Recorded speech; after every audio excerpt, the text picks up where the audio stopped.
संतप्त मानस शांत हो के गुरुओं के भाई।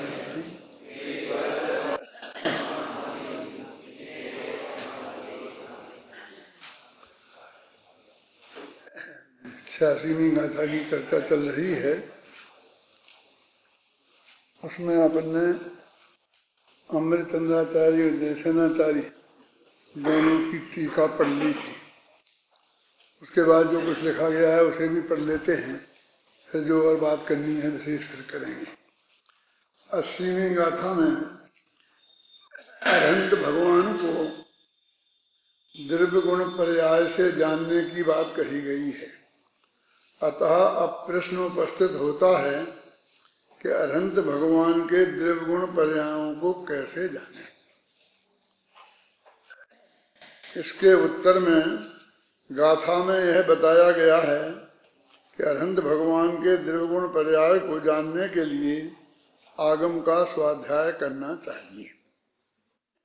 स्वाध्याय में अरहंत भगवान की स्वाध्याय में क्या क्या शामिल है, स्वाध्याय में अरहंत भगवान की दिव्य ध्वनि का श्रवण, उनके अनुसार लिखे गए शास्त्रों का पठन पाठन एवं उनके मर्म को जानने वाले तत्वज्ञानी गुरुओं के उपदेश का श्रवण, ये सब कुछ आ जाता है। 3 बातें कही, एक तो खुद अरहंत भगवान की वाणी, देव, फिर एक शास्त्र और गुरु। अब गुरुओं में वैसे अपने यहाँ नग्न दिगंबर मुनिराजों को ही गुरुओं में लिया है, आचार्य उपाध्याय साधु को, लेकिन वो तो पंच परमेष्टि में जब पूजन वगैरह करते हैं उसकी दृष्टि से है।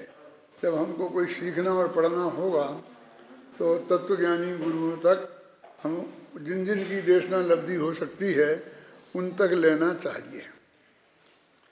कारण कि नग्न दिगंबर गुरुओं का समागम, सत्समागम निरंतर हमें संभव नहीं है। उनके साथ बहुत मर्यादाएं हैं, बहुत द्रव्य क्षेत्र काल भाव का बंधन है।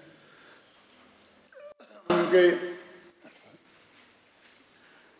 6-6 घड़ी सुबह शाम दोपहर ऐसे 18 घड़ी सामयिक करने का उनके साथ एक बहुत बड़ा महान काम है। और भी दिनचर्या के जो आवश्यक अंग हैं उन्हें सबको निपटाना, तो उन्हें कितना कब कहाँ कितना समय मिलेगा ये बहुत मुश्किल है। तत्वज्ञानी गुरु भी हमें उपलब्ध भी हो जाएं तो भी इन सब मर्यादाओं के में तो उनको रहना ही पड़ेगा ना।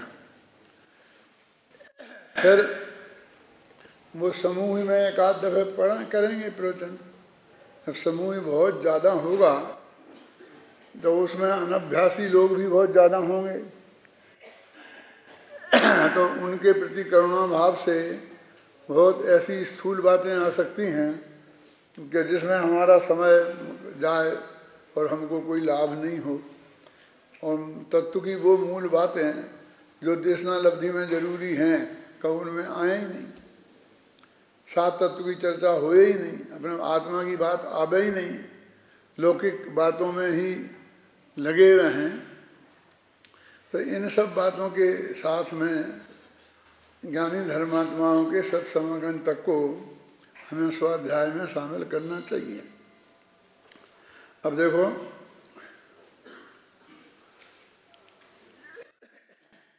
उक्त संपूर्ण कथन से यही प्रतिफलित होता है कि देशना लब्धि के माध्यम से अरहंत भगवान को द्रव्यत्व, गुणत्व, पर्यायत्व से जानकर, देशना लब्धि से माने इन तीनों के माध्यम से तरक्की कसौटी पर कसकर निर्णय करना चाहिए।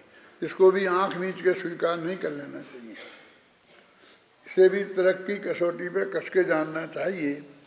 इसमें हम कहेंगे, जब हमें पक्का विश्वास है कि जिनकी हम बात सुन रहे हैं, मान रहे हैं, वो अन्यथावादी नहीं है, नान्यथावादिनो जिना, ये बात आती है ना शास्त्र में।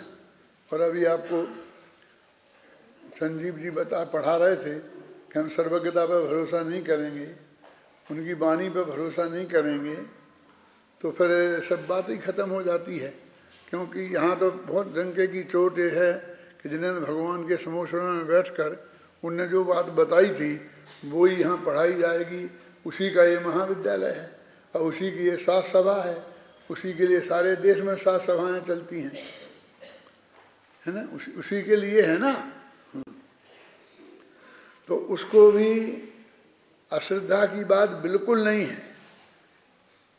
फिर भी आपको तरक्की कसौटी पर कसना चाहिए, ये बिल्कुल नहीं डरना चाहिए कि तरक्की कसौटी पर हम कसेंगे तो उनके प्रति अश्रद्धा कहलाएगी। हमारे वही आचार्य हमें आदेश देते हैं कि बेटा जब तक तुम तरक्की कसौटी पर कसकर इस बात को अच्छी तरह स्वीकार नहीं करोगे तब तक ये बात तुम्हारी नहीं बनेगी, हमारी होके रह जाएगी। पर जब भी कोई बात आएगी तो आप कहेंगे हाँ हाँ हमारे गुरु जी ने कहा था, फला शास्त्र में लिखी है। दृढ़ता से ऐसा नहीं आएगा कि हाँ मैं कहता। ये अभिमान नहीं है, ये हमारे विश्वास, जो हमारा दृढ़ विश्वास है पक्का, उसका प्रगटीकरण है।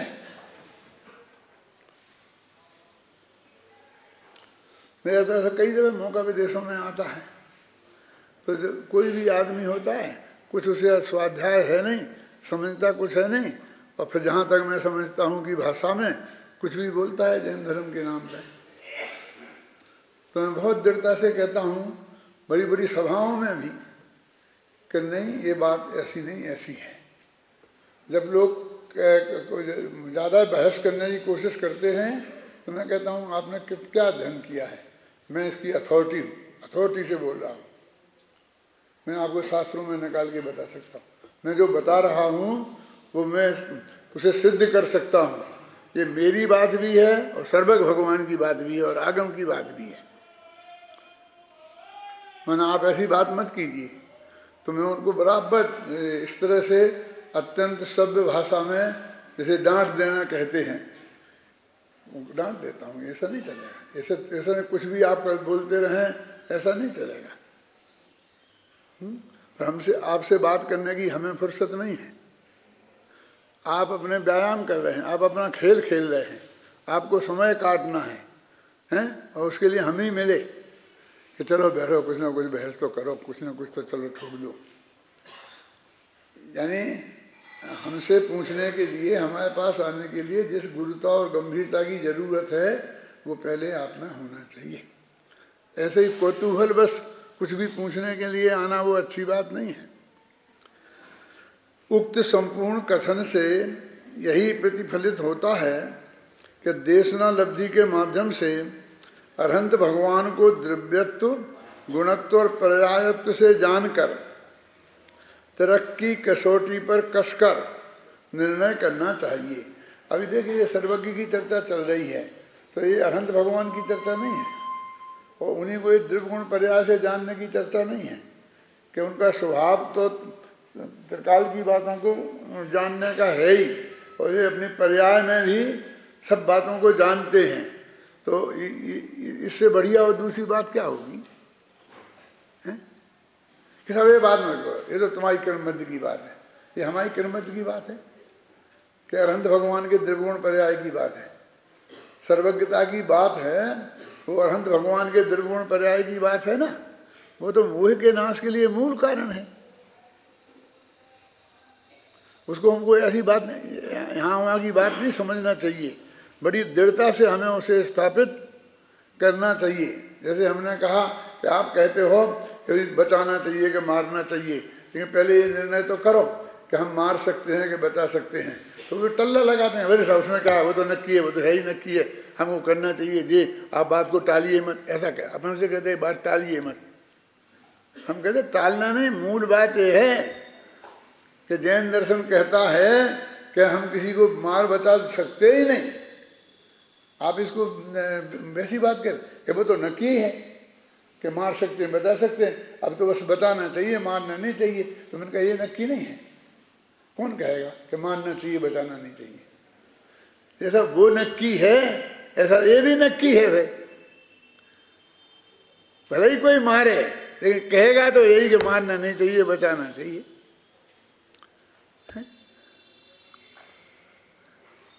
हम उसे आगे की बात कह रहे हैं जो भगवान सर्वज्ञ की बताई हुई है कि कोई किसी को मार बचा नहीं सकता है। एक देव दूसरे देव का करता धरता नहीं है, उस पर बात नहीं करते हैं, उस पर कोई चर्चा नहीं करता। अभी कोई सेमिनार निकालो तो सेमिनार में लेख मंगाओ, 50 लेख मंगाओ तो अहिंसा पर, तो एक भी आदमी इस मुद्दे को नहीं उठाएगा। बस सब यही नहीं बचाना चाहिए, मारना नहीं चाहिए, ऐसा नहीं चाहिए। और गांधी ने अहिंसा से देश को आज़ाद कर दिया, ये कर दिया, वो कर दिया, वो सब बोलेंगे बस खत्म। हम उस किताब को, छप जाएगी इतनी मोटी किताब सबके लेखों की, और उसे पूरी पढ़ेंगे तो हमको एक लाइन वस्तु के स्वरूप का नहीं मिलेगा उसमें। तो इतना विवेक तो हमें करना पड़ेगा ना। हम कुछ कहें नहीं, किसी के मामले में बोले नहीं, क्योंकि कहने से झगड़े में पड़ते हैं, लेकिन विवेक से निर्णय तो करना पड़ेगा। क्यों कि हमारा जो बहुत कीमती समय है हम उसमें स्पेंड कर रहे हैं, हम उसमें लगा रहे हैं। देखो, तर्क की कसौटी पर कसकर निर्णय करना चाहिए।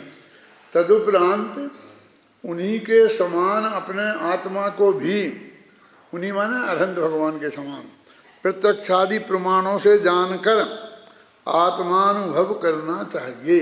आत्मानुभव करने की ये विधि है, पहले बुद्धिपूर्वक, बाकी तो जो लब्धि आएगी और वो परिणाम होंगे उसके अनुसार सब हो गई। दर्शन मोह के नाश करने का एकमात्र यही उपाय है।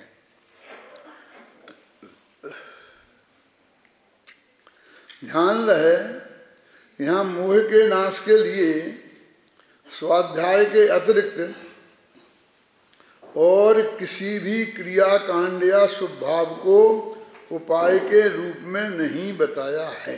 ये बहुत मार्मिक बात है, क्योंकि कहीं तो है नहीं डायरेक्ट कि तुम ये मत करो, तुम ये मत करो, कि तुम ये मत करो, ऐसा नहीं कहा है ना। तो बस फिर वो कहीं ना कहीं उलझ जाएगा कि तुमको ये काम करना है ना, क्या सम्यक दर्शन प्राप्त करना है ना, और उसके लिए अरहंत के द्रव्यगुण पर्याय का नाश करना है ना, मोह का नाश करना है। भाषा जरा टेढ़ी है, मोह में नाश करने में हमें ऐसा लगता है कि एक मोहिनी नाम का कर्म है, उसके दो भेद हैं, एक दर्शन मोहिनी, एक चारित्र मोहिनी। चारित्र दर्शन मोहिनी की 3 प्रकृतियां हैं, उसमें एक मिथ्यात्व प्रकृति है, हमें उसका नाश करना। मैंने किसी पर द्रव्य पर ही हमारा लक्ष्य जाता है। अब वो हमारी उस मर्यादा को उल्लंघन करता है, कौन सी, कि एक द्रव्य दूसरे द्रव्य का करता नहीं है, फिर वहीं वही आएगा कि तुम उसमें कर सकता है क्या। टोडरमल्ली ने मोक्ष मार्ग प्रकाशक में लिखा कि हाँ हाँ कर्म का उदय तो आएगा, ये कर, फिर बोल तुझे क्या करना है। तो उसके लिए भी तो यही करना है जो हम बता रहे हैं। बार बार सम्यक दर्शन के उपाय की उनने चर्चा की, तो वो कहता है कर्म का उदय आ जाए तो ठीक है, कर्म का उदय आ जाए, और वो तुझे रोके, अब क्या करें, अब क्या करें। तो कर्म का उदय को दूर करने के लिए भी तो यही करना है ना। हमारे पास तो उपाय तो स्वाध्याय ही है ना। तो ठीक है, तो उन्होंने कहा फिर उनका उसका नाश कैसे होगा कि जब तुम इसमें तेरा परिणाम लगेगा तो उन प्रकृतियों का क्षय समाधि यथा समय ऑटोमेटिक अपने आप हो जाएगा। ऐसा लिखा टोडरमल्ली ने। मैंने उससे तुझे उसमें कुछ करने के लिए उसकी तरफ बिल्कुल देखने की जरूरत नहीं है।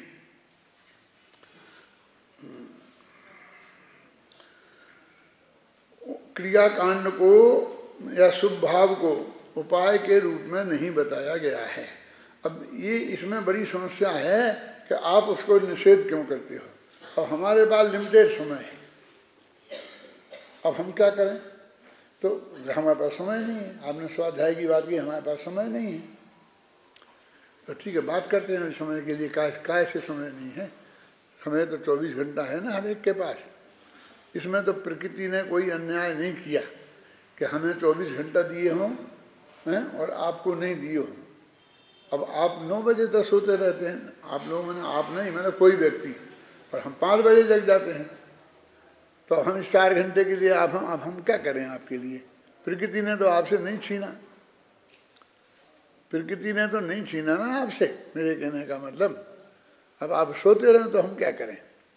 तो कहते हैं कि और किसी भी काम में जो हम समय लगाते हैं तो हमें स्वाध्याय करना है और समय की समस्या है तो कहीं से तो निकालना पड़ेगा ना। बिल्कुल ईमानदारी से अपन गंभीरता से सोचें कि अभी स्वाध्याय करना है, आज से हमें कम से कम 2 घंटा हम स्वाध्याय रोजाना करें। तो 2 घंटे हमें निकालना पड़ेंगे ना। तो सुबह से लेके शाम तक कैसा? आप सुबह जल्दी जल्दी तो नहीं, हम तो सूर्यवंशी, तो हमें पूजा भक्ति के लिए कितना समय मिलेगा? 8 घंटा, 1 घंटा, और ज़्यादा कल्पना तो आप कर ही नहीं सकते। तो 7.25 घंटा 12 मिनट उनकी वाणी सुनना, वो स्वाध्याय हो गया ना। अभी स्वाध्याय में अपन ने 3 चीज़ें की थी ना, भगवान की दिव्यध्वनि सुनना, जिनवाणी पढ़ना और ज्ञानी गुरुओं से तत्व समझना, 3 किया था ना। तो ये स्वाध्याय में ही हुआ ना। तो 7 घंटा और 12 मिनट का स्वाध्याय को दिए और 1 घंटा मान लो आपने पूजन के लिए दिया, तो क्या अनुपात हुआ? बस अब जितना वही अनुपात रख लें, उससे बढ़िया आदर्श और क्या होगा? लेकिन स्थितियां क्या बनी हैं कि हमारा वो स्वाध्याय का समय तो सिकुड़ता गया और भक्ति का समय बढ़ता गया। और आज ऐसी पोजीशन हो गई है कि स्वाध्याय तो रह गया 8 घंटा भी मुश्किल से वो चाहे नहीं हो पाए, और वो 7 घंटा और 12 मिनट हो गई पूजा। सुबह से शाम तक लगे ही रहते हैं, कले ही रहते। ये विधान करते हैं ना, इन सबसे बढ़िया दिन मानते हैं हम अपने इनको, और विधानों में लगे ही रहते हैं। तुमको मालूम नहीं है कि ये 13 विधान कहलाता था पहले, फिर बाद में इंद्रध्वज विधान बनाया। तो वहाँ ज्ञानमती माता जी ने बनाया था, तो फिर यहाँ अपने मुख्य समाज में पवैया जी ने बनाया। तो 400 पेज का था। अब 8 दिन में करते थे तो 8-8 घंटा करते करते परेशान हो जाते थे। और सुहा में, और फिर प्रवचन में 12-1 बजे हमारा प्रवचन रखते थे, वहाँ देवलाली में करते थे वहाँ। तो फिर कोई क्या सुनेगा, इतना थक के खड़ा हो जाता था हैं। फिर प्रवचन में आके आराम से सोते थे सब। तो मैंने बहुत समझाया वहाँ के व्यवस्थापकों को, उनको कि देखो भाई, तुम ये विधान पूजन जितना भी करो, सुनो, मैं तो देवलाली वालों से कह रहा हूँ, तुमसे कुछ नहीं कह रहा हूँ, वो 2 घंटे से ज़्यादा नहीं होना। हाँ दीदी, कभी भी करो, कभी बड़ा होए तो क्या, हम लोग काय के लिए बैठे, बनाएंगे छोटे। तो फिर जब पवैया जी को समझाया कि इसको छोटा बनाओगे, कैसे बनाएं, तो वो सब तरकीबें बताई। ऐसा मत समझना तरकीबें माने बदमाशी नहीं, बिल्कुल आगम के अनुसार। आप समझे ना क्या होता है? जैसे मैं बताऊं आपको, 24 तीर्थंकरों के 5 कल्याणक होते हैं ना, तो 24 भगवान की हम पूजन करें और एक का 5-5 अर्घ चढ़ाएं, 5 कल्याणकों के। हर पूजा में होते ही ना ये अर्घ, वैसे हर एक पूजन में तो नहीं होते, लेकिन कई पूजनों में होते ना, तो वो पूजने विधान की हैं। जैसे उनने बनाया 24 तीर्थंकर विधान, तो उसमें उनने 5 कल्याणक के अर्घ डाले। अब हम कहते इसे छोटा बनाना है, तो उनने 24 पूजने रखी और एक में 5-5 अर्घ लगाए, तो 125 अर्घ हुए। हमने कहा 5 पूजने करो और एक में 24-24 अर्घ लगाओ। नहीं है समझ में? गरुड़ कल्याणक की पूजन और फिर उसमें 24 तीर्थंकरों के यार, जन्म कल्याणक की पूजन, फिर 24 तीर्थंकरों के यार, फिर तप कल्याणक की पूजन, फिर 24 तीर्थंकरों के यार। ज्ञान कल्याणक की पूजन और 24 तीर्थंकरों के यार मोक्ष कल्याणक की पूजन 5 पूजने लगी, वो भी 125 रख हो गए। वैसे भी 125 रख थे और 24 पूजने थी, क्या फर्क पड़ गया? इसमें हमने आगम के विरुद्ध क्या कर दिया? ऐसे ही आपके ढाई विधान, ये जो क्या बोलते हैं आप लोग उसे, इंद्रध्वज विधान, इसमें भी ऐसा ही है कि बिल्कुल सब व्यवस्थित है। भूगोल आपने पढ़ा देखा है, तो उनने कहा एक इसमें 64 हैं, 64 हैं, 16 हैं, तो 16 में 4 चारों तरफ 4 4 16 तो 64 है ना, तो एक तरफ तो 4 पूजने और 16 अलग चढ़ा। मैं कहता हूँ एक पूजन और 16 अलग चढ़ा, क्या तो होगी उनकी एक पूजन, और चारों की एक साथ हो सकती है, कोई दिक्कत नहीं है। हमें तो अभी कुछ मालूम ही नहीं है, क्या बताएं। एक सच्ची घटना बताऊंगा तो आपको मालूम पड़ेगा पूजन के बारे में कितना अज्ञान है। जब जब युगल जी की पूजन बन गई, फिर हमारी पूजन बन गई, फिर 1-2 पूजनें और बन गई, और ये चलने लगी बहुत जोर से, और धीरे धीरे वो पुरानी पूजाएं लोग भूलने लगे, तो और लोगों को भी बहुत शौक चल रहा था। अपने ही मुमुक्षुओं में भी अर्धमुमुक्षु, अर्धमुमुक्षु कैसे होते जानते हैं आप? कि यहाँ भी होते थोड़े, वहाँ भी होते हैं, सब जगह में ले रहते हैं हमें सब में। तो उनमें से एक थे, मेरे हमारे मित्र थे, वो ब्रह्मचारी थे। उनने हमसे कही कि पंडित जी हम आप सबको पछाड़ देंगे। हमने कहा क्या पछाड़ दोगे? आपकी सब पूजन लोगों को भुला देंगे। क्या करोगे? फिर क्या करोगे? हम उससे बढ़िया बनाएंगे। अच्छा बहुत बढ़िया बनाओ आप, हमको क्या है, उससे बढ़िया चीज़ आ जाएगी तो हम वो करेंगे। तो उनने क्या किया, वो पूजन बनाई। कौन है? समुच्चय पूजन जिसे आप लोग कहते हो, कि वो 20 तीर्थंकर विद्यमान सिद्ध प्रभु के गुण गाऊं, तो देव शास्त्र गुरु को ध्याऊं। उसमें अचरी में लेन में लिख दिया देव शास्त्र का ध्यान करूं, 20 तीर्थंकर का गुणगान करूं, और सिद्ध प्रभु का भी। तो सबको लगने लग गई कि ये तो बहुत बढ़िया हो गया। हमें तो 3 पूजनें करना पड़ती थी, एक सिद्ध भगवान की करना पड़ती थी, एक देव शास्त्र गुरु की करना पड़ती थी, एक विद्यमान 20 तीर्थंकर की करना पड़ती थी। अब एक पूजन जैसे वो आप आता ना वन में 3 क्या होता हो है? ऐसा। तो इसमें मालूम नुकसान क्या हुआ कि अब जब 3-3 के नाम तुम्हें याद करने हैं, तो वहां तत्व की बात तो कहने को जगह ही नहीं बची। देव शास्त्र गुरु को ध्याऊं, विद्यमान श्री 20 तीर्थंकर सिद्ध प्रभु के गुण गाऊं, तो अभी बची नहीं जगह, तो तत्व की बात तो गायब हो गई। सबके नाम गिनाए ना, और हमको लगता देखो तीनों पूजने हो गई। अब तीनों पूजने हो गई, वो सचमुच वो जीत गया। उसने सब विवेक जी की सब छोड़ दी, चाहे जितना भाव जैसा होए, वो तीनों एक साथ। अब समय इतना बचाना है, किसने कहा था कि तू 3 पूजने कर? आप जानते हैं देवशास्त्र गुरु की पूजन ये समुच्चय पूजन ही है। सब ये जितने पूज्य हैं वो सब उसमें आ जाते हैं। जब हम देव में अरहंत तो सिद्ध आते कि नहीं आते हैं? शास्त्र में जिनमानी, और गुरु में आचार्य उपाध्याय और साधु पंचपरमेष्ठी पूज होते हैं। उसके आगे कोई पूज अपने यहाँ होते ही नहीं है। बस कृत्या कृतम चैत्यालय का अलग से चढ़ा दो और एक पूजन की। अब मैं कहता हूँ विद्यमान श्री 20 तीर्थंकर, तो विद्यमान 20 तीर्थंकर देव में आए कि नहीं आए? तो सिद्ध भगवान देव में आए कि नहीं आए? जब देव शास्त्र गुरु पूजन हुई तो उसमें सिद्ध भगवान आए नहीं। अब तुम्हें ऐसा नहीं लिखा क्लियर, तो तुम्हें दिखता नहीं। अब क्या करें? मैंने कितना अज्ञान है कि उसको बस वो पार पड़ के हाँ बस उसमें है और इसमें नहीं है। और उसमें हम बराबर के साथ वो पूजा तो होगी, सिद्ध रह गई, सिद्ध रह गई, लेकिन देव पूजा हो रही ना। उसका नाम क्या है शांति जी? नित्य नियम पूजन। इसका क्या मतलब? नियम से नित्य करने योग्य पूजन,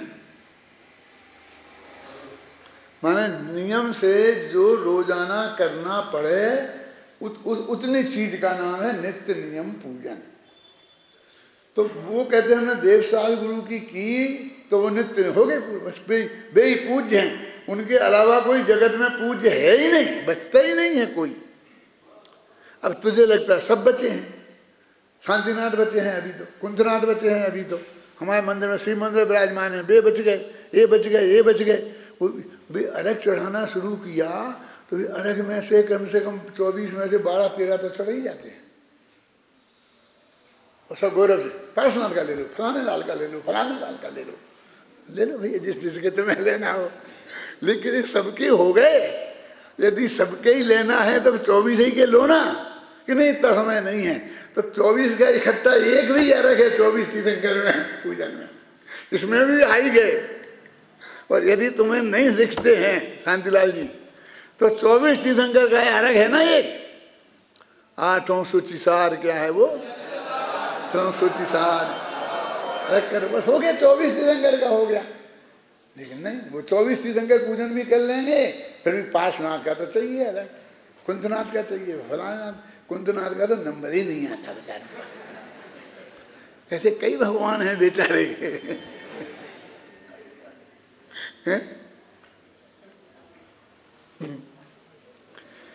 माने उसमें कितना अज्ञान का प्रदर्शन होता है।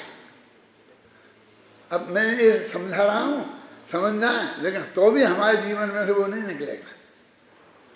मैं भी आपके साथ बैठ के पूजन करूंगा तो मुझे भी झक मार के सबको करने पड़ेंगे।